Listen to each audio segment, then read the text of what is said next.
ఉన్నప్పుడు ఆయన ఇంటి మీద జోగి రమేష్ కర్రలు తీసుకుని వెళ్లి బయటికి అని సవాలు చేస్తూ అవన్నీ చేశారు. ఆ నేపథ్యంలో ఆ సంఘటన బేస్ చేసుకుని ఇప్పుడు ముఖ్యమంత్రి చంద్రబాబు అయ్యారు కాబట్టి ఇప్పుడు తెలుగుదేశం లేకపోతే చంద్రబాబు అమ్మల్ని ఎవరన్నా కానీ ఈ రాళ్ళ అటాక్ చేసుకుంటారు పోలీసులు అయితే ప్రాథమికంగా అనుమానిస్తున్నారు. పూర్తి స్థాయి విచారణ చేసి ఎవరైనా దానిపైన పోలీసులు వివరణ ఇచ్చే అవకాశం అయితే ఉంది. సచిన్, ఇన్ఫాక్ట్ పోలింగ్ రోజు కూడా జోగి రమేష్ కి సంబంధించి మీరు రిపోర్టింగ్ చేశారు. అక్కడ పోలింగ్ సందర్భంలో కూడా అక్కడ ఉద్రిక్త పరిస్థితులు చోటు చేసుకున్నాయి.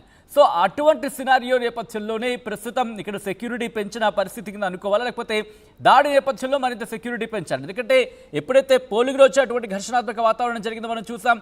సో అటువంటి నేపథ్యంలో ప్రస్తుతం ఆ ఇష్యూకి సంబంధించి ఏమైనా ప్రస్తావన వస్తోందా?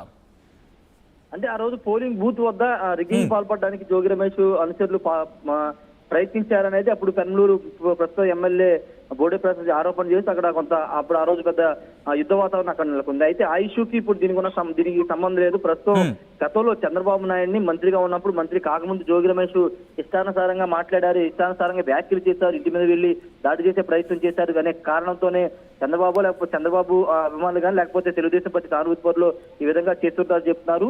ఉమ్మడి కృష్ణా జిల్లాలో పేరు నాని, కొడాలి నాని, వంశీ, జోగి రమేష్ నలుగురు మీద టీడీపీ నేతలు పెద్ద ఎత్తున విమర్శలు చేస్తున్నారు. గతంలో చంద్రబాబు ప్రతిపక్ష నేతగా ఉన్నప్పుడు ఇష్టానుసారంగా బూతులు మాట్లాడారు, వ్యక్తిగత విమర్శలు చేశారు. వీళ్ళని అధికారంలోకి వస్తే ఖచ్చితంగా వీళ్ళ సంగతి తెలుస్తామని అప్పుడే సవాల్ చేశారు. ఈ నేపథ్యంలోనే వీళ్ళ నలుగురి ఖచ్చితంగా కొంత థ్రెట్ ఉంటుంది, ఖచ్చితంగా దాడులు జరిగే అవకాశాన్ని పోలీసులు కూడా అనుమానించి వీళ్ళకైతే భద్రత పెంచారు. ప్రస్తుతం జోగి రమేష్ ఇంటి దగ్గర కొంత భద్రత తక్కువ ఉండడంతోనే వీళ్ళు రాళ్ల దాడి చేశారు. రాళ్ల దాడిలో ఎవరికి గాయాలు కాలేదు, కేవలం గేటు మీద ఇంటి మీద మాత్రమే. అయితే దాడి సమయంలో జోగి రమేష్ ఇంట్లోనే ఉన్నారా? ఆ విషయం ఇంకా స్పష్టత లేదు. జోగి రమేష్ అసలు స్థానికంగా ఉన్నారా లేకపోతే హైదరాబాద్ లో ఉంటున్నారా అది ఇంకా స్పష్టత రావాల్సింది. ఎందుకంటే ఆయన పార్టీ కార్యక్రమాల్లో కూడా పెద్దగా యాక్టివ్ గా పాల్గొనట్లేదు. మొన్న జగన్ కలిసి ఒక రోజు మాత్రం జగన్ కలిశారు, తర్వాత పెద్దగా ఇక్కడ లోకల్ గా కూడా అందుబాటులో ఉండట్లేదు అనేది ఆ పార్టీ నేతలు కూడా చెప్తున్నారు. అయితే ఈ రోజు దాడి జరిగిన సమయంలో జోగి రమేష్ ఇంట్లో ఉన్నారా లేదనే దానిపై ఇంకా స్పష్టత లేదు. సచిన్, అంటే ఎలక్షన్కి సంబంధించి ఎప్పుడైతే పోలింగ్ పూర్తి అయిపోయిందో రిజల్ట్స్ వచ్చిన తర్వాత నుంచి భద్రతను పెంచారా, లేకపోతే పరిస్థితి కాస్త సర్దుమణిగింది కదా అని చెప్పి నార్మల్గానే ఉందా భద్రత? ఎందుకంటే దాడికి సంబంధించి చూస్తే కనుక కేవలం అక్కడ ఒక కానిస్టేబుల్ కావచ్చు, బహుశా ఒక పోలీసు వ్యక్తి మనకు కనిపిస్తున్న నేపథ్యం ఉంది. ఒక్కసారి మీరు లైన్లో ఉండే ప్రయత్నించండి రాజేష్. ఒకసారి ఆ కార్ విజువల్ మీరు చూస్తున్నారు. కార్ నుంచి వచ్చిన వ్యక్తికి సంబంధించి ఆ కార్ ఇమేజ్ మీరు చూసే ప్రయత్నం చేయొచ్చు. AP 39 KD 3267 అదిగోండి ఆ కారులోంచి ఆ వ్యక్తి దిగాడు. ఒక్కసారి మీరు చూస్తే లెఫ్ట్ సైడ్ వ్యక్తి, ఆ వ్యక్తి ఇటు జోగి రమేష్ ఇంటి మీద రాళ్ల దాడికి దిగిన విజువల్స్ మనం చూస్తున్నాం. మరో వ్యక్తి వైట్ షర్ట్ లో ఉన్నారు. ఈ కారు విజువల్స్ చూస్తే కనుక లెఫ్ట్ డోర్ నుంచి ఒకరు, రైట్ డోర్ నుంచి ఒకరు. రైట్ డోర్ నుంచి దిగిన వ్యక్తికి సంబంధించి చేతిలో వాచ్ కూడా ఉంది. ఆ తర్వాత ఎగ్జాక్ట్లీ ఒక్కసారి మీరు చూసే ప్రయత్నం చేయండి. సుజుకి సంబంధించిన వెహికల్ అది. మీరు చూస్తే కనుక బిజైర్, ఇఫ్ ఐమ్ నాట్ రాంగ్ బిజైర్కి సంబంధించిన వెహికల్ అది.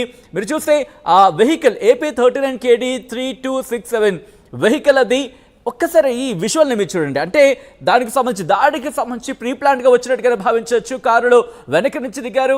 వెనక నుంచి దిగిన తర్వాత ముందుగా ఒక వ్యక్తి దాడికి పాల్పడ్డారు అని ఒక ఇమేజ్ మనకు అర్థమవుతుంది. ఆ తర్వాత ఇటు వ్యక్తి, ఇటు ఈ బ్లాక్ షర్ట్లో మీరు చూడొచ్చు. బ్లాక్ అండ్ అలాగే కాస్త మనకి లైట్ కలర్లో కనిపిస్తున్న వ్యక్తి, ఆ వ్యక్తిని పోలీసు పట్టుకున్నారు. అయినప్పటికీ ఎక్కడ ఆగలేదు.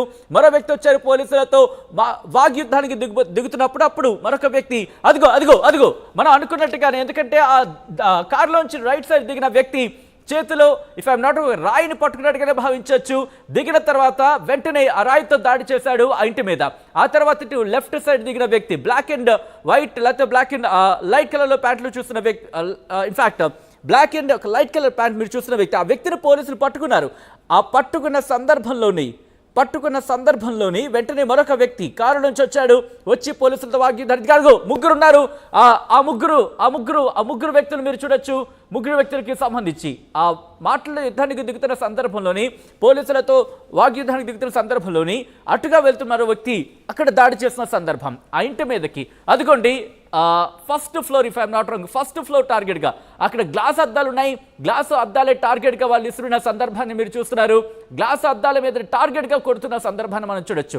కారులోంచి దిగిన సందర్భంలో వెంటనే అక్కడ అటాక్ స్టార్ట్ చేశారు. ఇఫ్ ఐఎమ్ నాట్ రాంగ్ దాదాపుగా ఈజీగా ఒక 3 నుంచి 4 రాళ్ళు విసిరారు అనిపిస్తుంది. ఎందుకంటే కారులోంచి దిగిన సందర్భంలో ఒకటి విసిరారు, ఆ తర్వాత ఇక్కడ పట్టుకుంటున్న సందర్భంలో ఒక రాయి మనం చూడొచ్చు, తర్వాత మూడో వ్యక్తి ఇంకొక రాయి విసిరిన సందర్భం. దాదాపుగా ఈజీగా ఒక 4 నుంచి 5 రాళ్ళు ఆ ఇంటి మీదకి విసిరారనడం ఎటువంటి అతిశయోక్తి లేదు. అయితే ఇంట్రెస్టింగ్, అక్కడ మీరు చూస్తే కనుక ఇనప కంచెలు కూడా ఉన్నాయి, అంటే బ్యారికేడింగ్ కూడా ఏర్పాటు చేశారు. అయినప్పటికీ అటుగా వెళుతున్న రోడ్డుకి సంబంధించి ఎవరిని ఆపే ప్రసక్తి ఉండదు కాబట్టి అలా వెళ్లే ప్రయత్నం చేసినప్పుడు అనుమానం వచ్చింది పోలీసులు కూడా. అక్కడ ఉన్న సెక్యూరిటీ గార్డ్కి సంబంధించి సెక్యూరిటీ గార్డ్గా ఉన్న వ్యక్తికి కూడా అక్కడ అనుమానం వచ్చింది. అది కూడా మీరు చూడొచ్చు.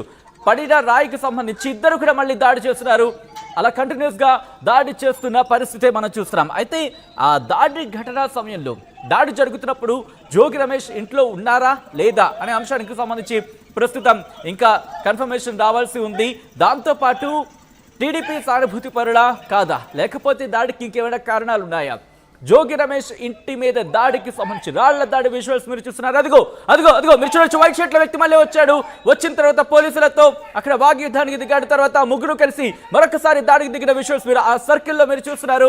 అయితే అటుగా వెళుతున్న వాళ్ళు ఎవరు కూడా అక్కడ ఆగలేదు. ఆ పరిస్థితికి సంబంధించి ఒక్కసారి మీరు చూడొచ్చు. ఇక్కడ వాగ్యుద్ధానికి ఇక్కడ ఇద్దరు మాటల దాడి చేసుకున్న సందర్భంలో ఇంకొక వ్యక్తి రాయితో అక్కడ దాడి చేస్తున్న విజువల్స్ మీరు చూడొచ్చు. అది రాయా లేకపోతే కర్రముక్క అనేది తర్వాత విషయం. ఎందుకంటే మీరు చూస్తే కనుక దాదాపుగా రాయి కింద భావించేది, ఎందుకంటే అంత ఫోర్స్గా వెళ్తుంది. వుడెన్ ఉంటే కనుక అంత ఫాస్ట్గా వెళ్ళకపోవచ్చు. కారులో ఉండగానే అక్కడ దాడి చేశాడు. వెంటనే పోలీసులు అక్కడికి వెళ్ళారు. సెక్యూరిటీ సిబ్బంది అక్కడికి వెళ్ళడం జరిగింది. వెళ్ళిన తర్వాత నువ్వెవరో ఎందుకు దాడి చేస్తున్నావు కూడా దాదాపుగా అక్కడ వాళ్ళిద్దరికీ మాటల యుద్ధం జరుగుతోంది. సెక్యూరిటీ గార్డ్కి ఉన్నది ఒక్క సెక్యూరిటీ గార్డ్ కావడంతో వాళ్ళిద్దరిని అక్కడ కంట్రోల్ చేయడం కష్టతరమైందనే చెప్పుకోవాలి. అయితే ఒక వ్యక్తిని పట్టుకునే ప్రయత్నం చేసినప్పుడు ఇంకొక వ్యక్తి వచ్చాడు. ఇలా ఒకరితో మాట్లాడే సమయంలో ఇంకొక వ్యక్తి దాడి చేయడం, అలా కంటిన్యూస్ దాడి కంటిన్యూ అయింది. మాజీ మంత్రి జోగి రమేష్ ఇంటి మీద రాళ్ల దాడి ప్రస్తుతం సంచలనంగా మారింది. ఈ నేపథ్యంలో అక్కడ పోలీసు భద్రతను పెంచినట్టుగా తెలుస్తోంది. ఇప్పటికీ ఇనప కంచెలతో ప్రహరీ సంబంధించి అక్కడ అంటే బ్యారికేడింగ్ ఏర్పాటు చేసినప్పటికీ కూడా ఈ దాడి జరగడం నేపథ్యంలో ప్రస్తుతం అదుగో మీరు చూడొచ్చు. అటుగా వెళ్తున్న ఆటోకి ఒక్కసారిగా నివ్వెరపోతున్నారు వాళ్ళు. ఎందుకంటే ఎవరు దాడి చేస్తున్నారు, ఎందుకు దాడి చేస్తున్నారో అర్థం కాకూడదు. వాళ్ళు అక్కడ నివ్వెరపోయి ఆటో ఆపేసిన పరిస్థితి మనం చూస్తున్నాం. అయితే అక్కడ సెక్యూరిటీ గార్డ్ జోగి రమేష్ ఇంటి సెక్యూరిటీ గార్డ్ నిలువరించే ప్రయత్నం చేశాడు, కానీ ఎక్కడ ఆగిన పరిస్థితి లేదు. ఈ నేపథ్యంలోనే వెంటనే పోలీసులకు సమాచారం అందించారు. దీంతో భద్రతను అక్కడ పెంచడం జరిగింది. జోగి రమేష్ ఇంట్లో ఉన్నారా లేదా అనేది ఇంకా తెలియాల్సి ఉంది. ఈ ఘటన నేపథ్యంలో వైసీపీకి సంబంధించిన కార్యకర్తలు కూడా అక్కడికి చేరుకుంటున్నట్టుగా తెలుస్తోంది. ఈ అంశాన్ని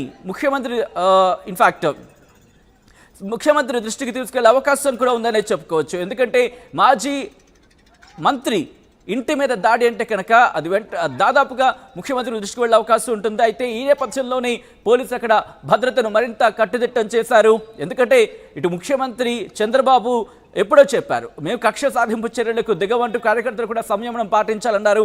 ఈ నేపథ్యంలోనే ఇంతకీ వీళ్ళు టీడీపీ సానుభూతి పరులా కాదా అనేది ఇంకా తెలియాల్సింది, నాయకులా కాదా అనేది ఇంకా తెలియాల్సి ఉంది. పోలీసుల ఇన్వెస్టిగేషన్ జరుగుతోంది. కేవలం రాజకీయ అంశంలోనే ఏమైనా ఇష్యూస్ ఉన్నాయా, లేకపోతే ఏమైనా ఇంకా వేరే కారణాలు ఏమైనా ఉన్నాయా? ఈ అన్ని అంశాలకు సంబంధించి అన్ని కోణాలు కూడా పోలీసుల దర్యాప్తు జరుగుతోంది. ఒక్కసారి ఆ కారు నెంబర్ మీరు చూడొచ్చు. సుజుకి బిజైర్కి సంబంధించి వెహికల్ AP39 నెంబర్ మీరు AP39 KD 3267 వాహనంలో కిందకి దిగారు. దిగిన తర్వాత బ్యాక్ టు బ్యాక్ రాళ్ల దాడి చేశారు. ఈ నేపథ్యంలో ఒక్కసారిగా అక్కడ ఏం జరుగుతుందో అర్థం కాక మిగతా వాళ్ళు ఆశ్చర్యపోతున్న, అటుగా వెళుతున్న వాళ్ళు ఒక్కసారిగా షాక్ గురైన పరిస్థితి. మా ప్రతినిధి రాజేష్ అప్డేట్స్ అందించేందుకు ఫోన్లో కంటిన్యూ అవుతున్నారు. రాజేష్, ప్రస్తుతం ఎంతమంది బలగాలు అక్కడికి చేరుకున్నాయి? ఆ ఇద్దరు వ్యక్తులని ఇప్పుడు పోలీసులు అదుపులోనే ఉన్నారా, లేకపోతే ఇంకా ఎవరైనా ఉన్నారనే కోణంలో, లేకపోతే తప్పించుకునే ప్రయత్నం చేశారా, లేకపోతే ఇంకా దీనికి సంబంధించి ఇన్వెస్టిగేషన్ ఎంతవరకు వచ్చింది?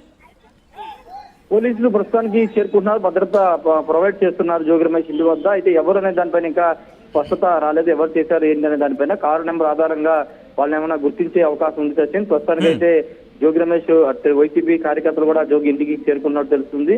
అయితే ఇది ప్లాన్ ప్రకారం చేసిందా లేకపోతే అడ్డుగా వెళుతూ ఆగి జోగి రమేష్ ఇంటిగా ఆగి అక్కడ ఈ దాడి చేశారని తెలియాల్సింది. ఒకవేళ ముందుగా ప్రీ ప్లాన్ గా అయితే ఖచ్చితంగా వాళ్ళు రాళ్ళు కర్రలో ఖచ్చితంగా తీసుకొచ్చారు. కానీ అక్కడ రోడ్డు మీద ఉన్న రాళ్లు తీసి వాళ్ళు విసిరిన దృశ్యాలు మనం చూసాం కాబట్టి ఇది కావాలని వెళ్తున్న సందర్భంలో అటు వైపు వెళ్తున్న సందర్భంగా కొంత మద్యం మత్తులో ఉండే ఏదైనా కారణంతోనో వాళ్ళు రాళ్లు విసిరుంటారని పోలీసులు కూడా అనుమానిస్తున్నారు. వాళ్ళు ఎవరనేది కారు నెంబర్ ఆధారంగా ట్రేస్ అవుట్ చేసే అవకాశం కనబడుతుంది. జోగి రమేష్ ఇంట్లో ఉన్నారా లేదా అని ఇంకా ధృవీకరించలేదు. పూర్తి స్థాయి విచారణ జరుగుతుంది. జరిగిన తర్వాత దాడి ఎవరు చేశారు, ఎందుకు చేశారు, వీళ్ళు కనుక ఎవరున్న దానిపైన పూర్తి స్థాయి పోలీసులు వివరణ ఇచ్చే అవకాశం